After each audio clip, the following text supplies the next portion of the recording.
Assalamualaikum warahmatullahi wabarakatuh. Hidup mahasiswa, hidup pemuda, hidup rakyat Indonesia. Saya Muhammad Al-Hafiz selaku Ketua Umum Asosiasi Pemuda Mahasiswa Riau ingin menyampaikan aspirasi dan kritik kepada Bapak Kapolresta Pekanbaru terkait dugaan maraknya kendaraan milik perusahaan ataupun perorangan diduga overload dan overdimensi ataupun odol yang diduga sangat merugikan masyarakat. Sebelum saya menjelaskan tentang aspirasi ini, tentu saya ingin sampaikan bahwa kita berada di dalam negara ini semua berdasarkan aturan, undang-undang yang berlaku, peraturan pemerintah yang berlaku. Dan saya sampaikan Bapak Kapolri beserta jajarannya sangat peduli terhadap hukum, terhadap aturan yang ada di negara ini. Dan Bapak Kapolri, saya yakin beliau sangat cinta akan demokrasi, beliau sangat cinta terhadap kritikan dari masyarakat, dari seluruh elemen masyarakat. Dan ini saya bersaksi bahwa beliau benar-benar cinta demokrasi. Apa buktinya? Saya sendiri pernah demo unjuk rasa di depan kantor Mabes Polri di Jakarta Pusat. Artinya apa? Artinya Bapak Kapolri welcome terhadap aspirasi mahasiswa, aspirasi pemuda, aspirasi masyarakat. Ini bukti nyata bahwa Bapak Kapolri betul-betul cinta akan demokrasi dan memang sudah layaknya sebagai pemimpin dikritik oleh yang dipimpin. Jadi kami ini kan dipimpin oleh para pejabat ataupun para penguasa yang diberikan amanah oleh rakyat. DPR itu ada karena rakyat, presiden itu ada karena rakyat. Kalau kita bicara kekuasaan dan siapa yang paling tertinggi di negara ini, kekuasaan paling tertinggi itu ada di rakyat. Ada DPR, DPR itu dipilih oleh rakyat. Ada presiden, presiden itu dipilih oleh rakyat. Artinya apa? Mari kita sama-sama sebagai rakyat Indonesia menjalankan tugasnya sesuai bidangnya masing-masing. Nah, kami sebagai mahasiswa dan pemuda tentunya kami ingin menyampaikan aspirasi untuk pembangunan, untuk kemajuan negeri ini. Dan hari ini kami menduga di Pekanbaru ini masih banyak kendaraan overload atau overdimensi. Apa overload overdimensi ini? Kendaraan overload overdimensi ini adalah kendaraan yang melebihi muatan ataupun melebihi size, ukuran. Nah, jadi yang mestinya ukuran kendaraan itu 2x2 dirombak atau dimodifikasi menjadi 4x4 atau 5x5. Ini menyalahi aturan. Ini disebut dengan overdimensi, over kelebihan dimensi ukuran, size. Satu lagi apa? Overload. Overload ini artinya kelebihan muatan.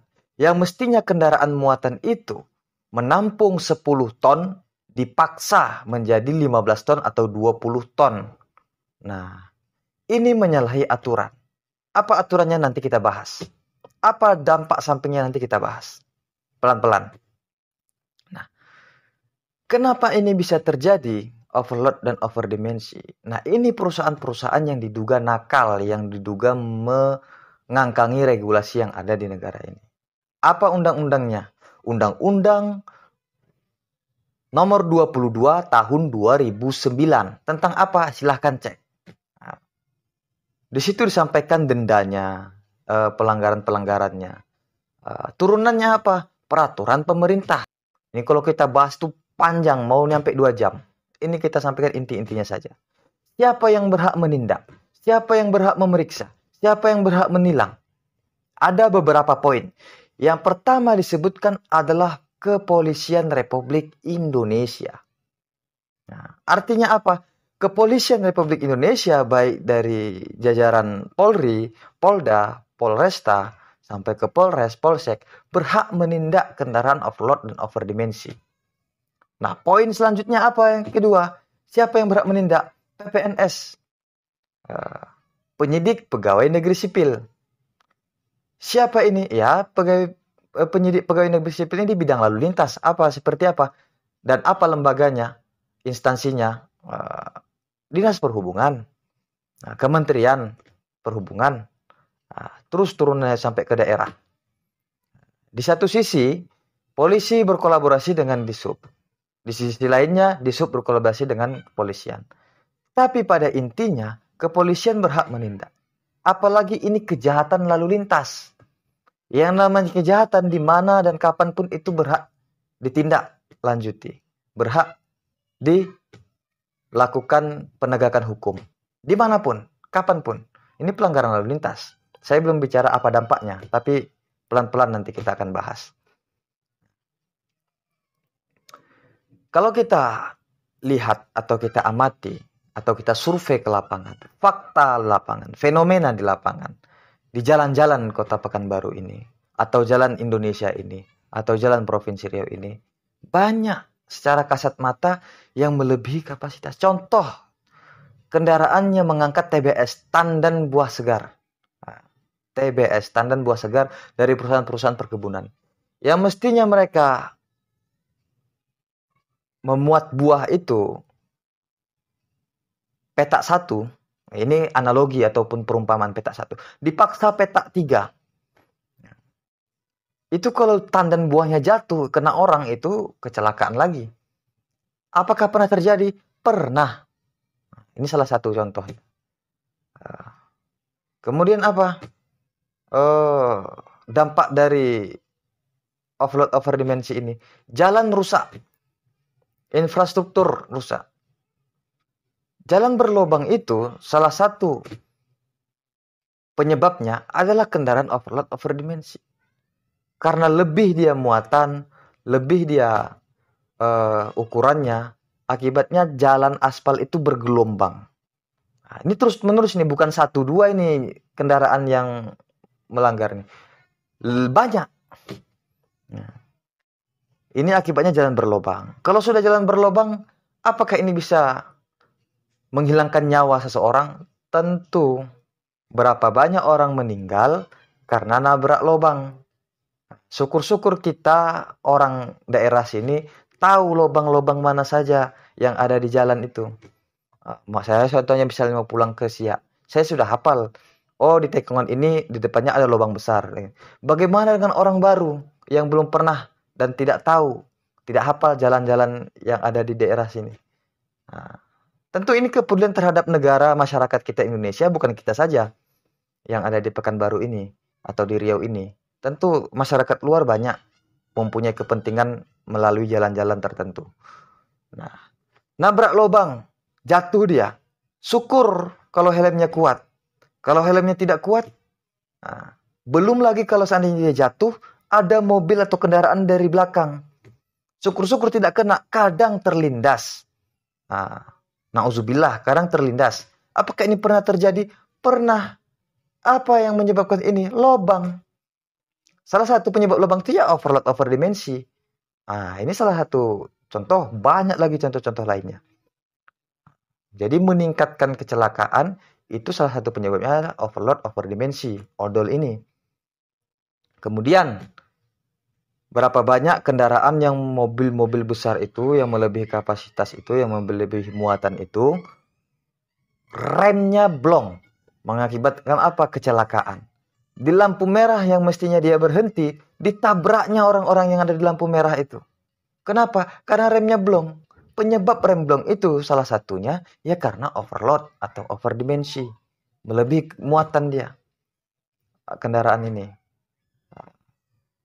Kecelakaan beruntun, salah satunya overload overdimensi. Macet, itu overload overdimensi. Kenapa? Karena laju kendaraan itu berkurang karena dia melebihi muatan. Ya. Berlebih muatannya.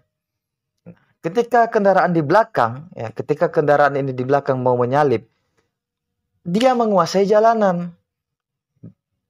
Ukuran dia besar, bukan kecil kayak motor atau kendaraan roda 2. Dia kendaraannya besar. udah besar, muatannya banyak. Ini orang di belakang mau nyalip roda 4 atau roda 2, mikir-mikir 2 kali ini. Karena di sini dia akan berhadapan dengan kendaraan yang berlawan arah. Salah perhitungan fatal, laga kambing. Jadi mereka harus mengikuti di belakang ini. Lambat kali. Macet jadinya. Ini salah satu penyebabnya. Jadi banyak kajian-kajian yang mengakibatkan yang diakibatkan oleh overload overdimensi. Dan ini sangat-sangat merugikan masyarakat. Dan ada informasi yang kami terima dari Kementerian PU bahwa untuk memperbaiki jalan berlobang karena odol itu mencapai 43 triliun, 40 T. Nah, mestinya kalau kendaraan ini ditindaklanjuti ataupun ditertibkan ataupun dilakukan penegakan hukum sesuai dengan aturan yang berlaku, tentu ini mampu mengurangi yang awalnya 43 triliun setidaknya karena ini gencar dilakukan pemeriksaan akhirnya menjadi 1 triliun. Terus menerus ditingkatkan, sosialisasi terus, tak cukup hanya sosialisasi tapi penindakan, denda, bahkan sampai ke pengadilan. Ya. Yang awalnya 43 jadi 1 T akhirnya menjadi 500 juta.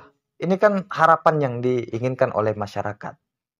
Nah, nyatanya apa? Hari ini diduga masih marak kendaraan-kendaraan odol. Cukup kita berhenti di simpang 4 Garuda Sakti Panam itu.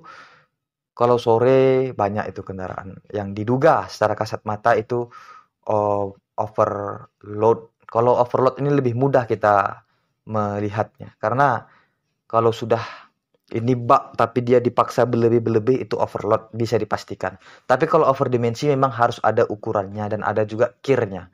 Nah, tentu ini akan berkolaborasi dengan pihak-pihak yang berwenang seperti Dinas Perhubungan. Tapi pada intinya kepolisian berhak karena ini kejahatan lalu lintas. Oleh karena itu kami meminta Bapak Kapolresta Pekanbaru beserta jajarannya untuk menindak tegas perusahaan-perusahaan yang memiliki kendaraan overdimensi yang melalui jalur-jalur ataupun jalan-jalan yang ada di kota Pekanbaru ini. Bukan hanya Pekanbaru ini aja, kalau bisa Riau dan Indonesia. Karena Bapak Kakor Lantas sebelum tahun 2023 ini, mereka menyampaikan bahwa 2023 zero odol. Diupayakan pemeriksaan, penindakan agar 2023 ini zero odol. Tapi nyatanya masih banyak kendaraan-kendaraan odol. Kemudian kementerian juga seperti itu, Kementerian Perhubungan. Zero odol terus digencarkan. Zero odol. Nyatanya masih banyak kendaraan overload, overdimensi. Menjadi tanda tanya sebagai kami mahasiswa dan pemuda. Kenapa ini bisa terjadi? Ada apa dengan pihak kepolisian? Bagaimana pemeriksaannya? Bagaimana penindakannya? Apakah ada di pos-pos tertentu polisi menjaga untuk menertibkan lalu lintas, baik itu odol ataupun orang yang tidak menggunakan helm?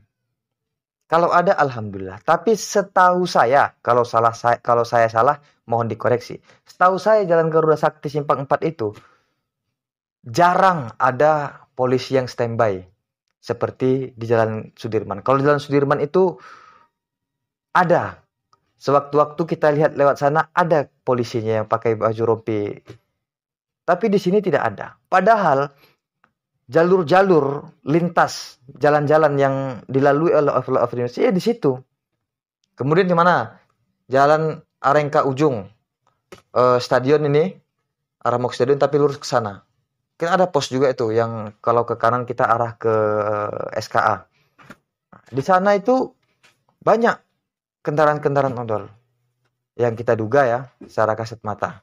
Nah, tentu ini menjadi perhatian penting, perhatian khusus untuk Bapak Kapolresta beserta jajarannya untuk melakukan tindakan-tindakan akurat dan terukur. Karena begini, kalau ini tidak ditindaklanjuti, kami akan bertanya-tanya, ada apa ini di kepolisian? Tentu jangan sampai ada dugaan-dugaan yang menyimpang dari kalangan masyarakat atau kalangan pemuda dan mahasiswa. Oknum-oknum itu pasti ada, tapi kalau bisa oknumnya jangan menyeluruh.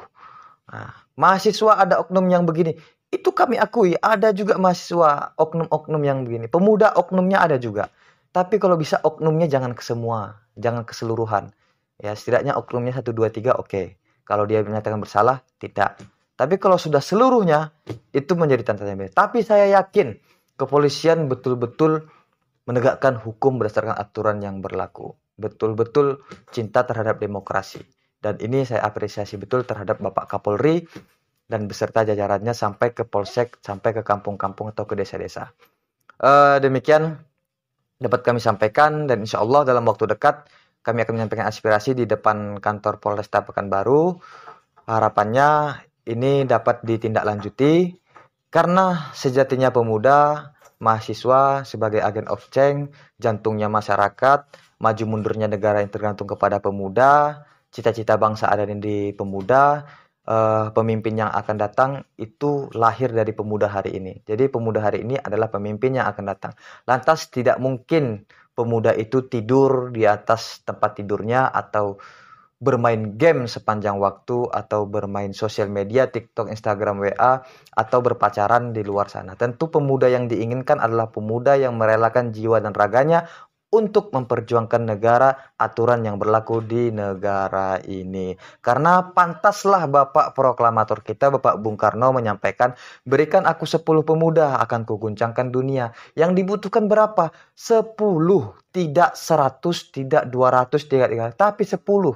Cukup 10 sudah mampu menguncangkan dunia. Artinya apa? Kita-kita inilah yang dimaksud oleh 10 pemuda yang akan mengguncangkan dunia. Harapannya pemuda hari ini mampu merubah keadaan ke arah yang lebih baik untuk kemajuan Indonesia, damai, aman, tentram, dan sejahtera. Hidup mahasiswa, hidup pemuda, hidup rakyat Indonesia. Wallahul muwaffiq ila aqwamit thoriq. Wassalamualaikum warahmatullahi wabarakatuh.